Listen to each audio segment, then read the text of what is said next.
नमस्कार, मैं सीए रमेश प्रभु, अध्यक्ष महाराष्ट्र सोसाइटीज वेलफेयर एसोसिएशन। रोज के तरह रियल एस्टेट डेली न्यूज में आपको स्वागत करता हूं। आज मैं ऐसे एक जजमेंट लेके आया हूं बॉम्बे हाई कोर्ट का, जो आपको सुनकर ताजुब होगा कि किस तरह से डेप्यूटी रजिस्ट्रार, जॉइंट रजिस्ट्रार और गवर्नमेंट जो कि कोऑपरेटिव मिनिस्ट्री की रीडेवलपमेंट को लेके अलग अलग कदम उठाते हैं और अपने कोऑपरेटिव हाउसिंग सोसाइटी जो एक ऑटोनोमस बॉडी है, सेक्शन 36 के माध्यम से एक ऑटोनोमस बॉडी है, कॉर्पोरेट बॉडी है, और दूसरा सेक्शन 72 के हिसाब से एक इंडिपेंडेंट रेजोल्यूशन जनरल बॉडी में पास कर सकते हैं।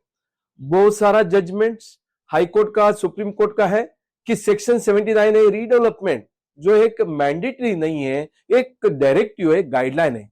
इतना बोलने के बावजूद भी 2 दिन पहले मैंने एक वीडियो जाहिर किया जिसमें यह बताया गया कि ऑनरेबल हाई कोर्ट ने कि जो डिप्टी रजिस्ट्रार ने 79A डायरेक्शन न फॉलो करने की वजह से जो कमिटी को बर्खास्त किया, उसके ऊपर एक डिसिप्लिनरी एक्शन करने के लिए प्रिंसिपल सेक्रेटरी को भी एक डायरेक्शन दिया है और इसके ऊपर डिसिप्लिनरी एक्शन लेके 2 महीने के अंदर वो डिप्टी रजिस्ट्रार के ऊपर क्या कार्रवाई किया उसके ऊपर रिपोर्ट भी मांगा है।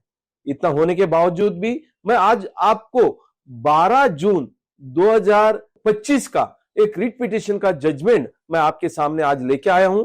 Writ petition number 7369 of 2025। ये पर्टिकुलर स्टोरी में क्या हुआ, ये कहानी क्या है?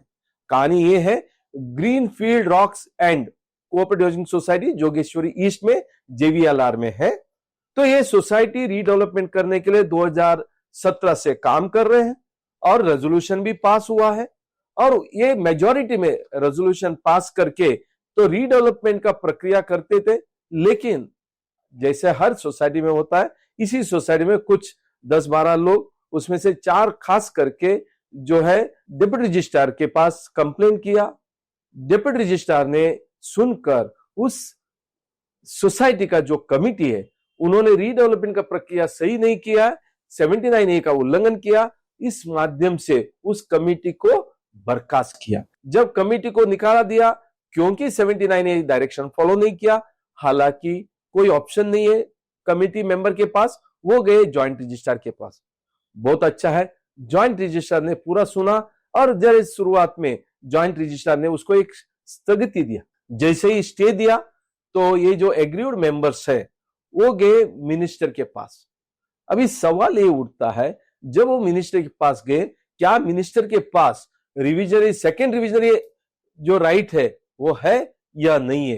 तो बॉम्बे हाई कोर्ट का बहुत सारा फुल बेंच का जजमेंट है। उस फुल बेंच का जजमेंट में सीधी तरह से ये बताया गया, जो केस लॉ है शिल्प Chintamani cooperative society limited versus Prasad Govindrao Jamdar and others, ये जजमेंट जो 14 सितंबर 2023 को full judgement writ petition 4589 of 2011 में ये निर्णय लिया है, बॉम्बे हाई कोर्ट ने कोई भी रिवीजन सेकेंड टाइम रिवीजन नहीं हो सकता है।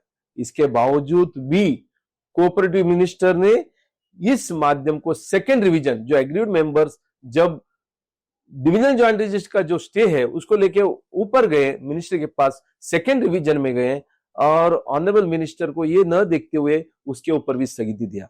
ये देखने के बाद ऑफ कोर्स जुडिक्शन को उल्लंघन करते हुए जब मिनिस्टर ने उसको स्टे दिया कि अपना कोऑपरेटिव हाउसिंग सोसाइटी जो रॉक, जिसका माध्यम से मैं बता रहा था कि ये कमिटी के पास कोई ऑप्शन नहीं था, greenfield rocks and CHS limited का जो कमिटी मेंबर है वो लेके गए बॉम्बे हाई कोर्ट में मैटर, और बॉम्बे हाई कोर्ट ने सुना और मेरिट के ऊपर न सुनते हुए इन्होंने बताया कि जो कवर्ड केस है, फुल बेंच का जजमेंट है, सेकेंड रिवीजन नहीं हो सकता है। इसके लिए पूरे का पूरा जो स्टे जो दिया था मिनिस्टर ने उसको तो हटाया।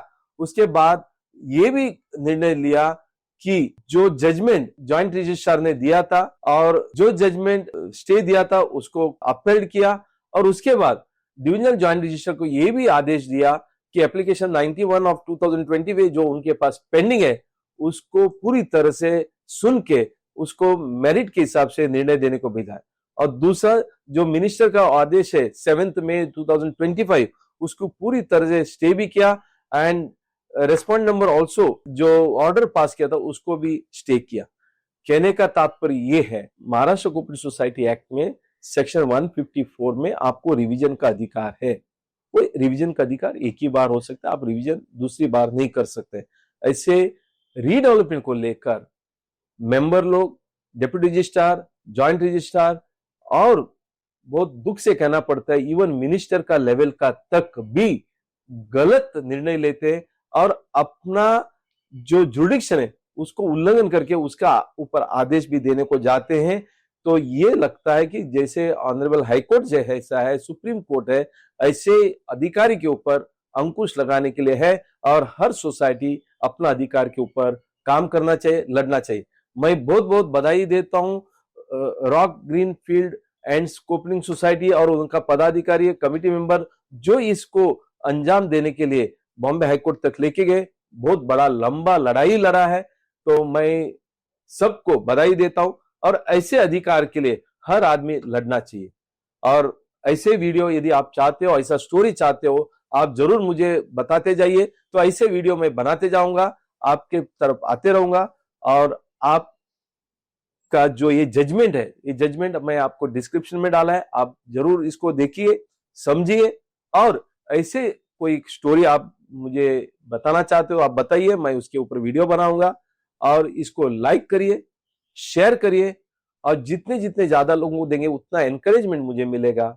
और मैं चाहूंगा कि आपको ये कैसा वीडियो लगा, इसके ऊपर आपका कमेंट जरूर चाहता हूं। Thank you very much.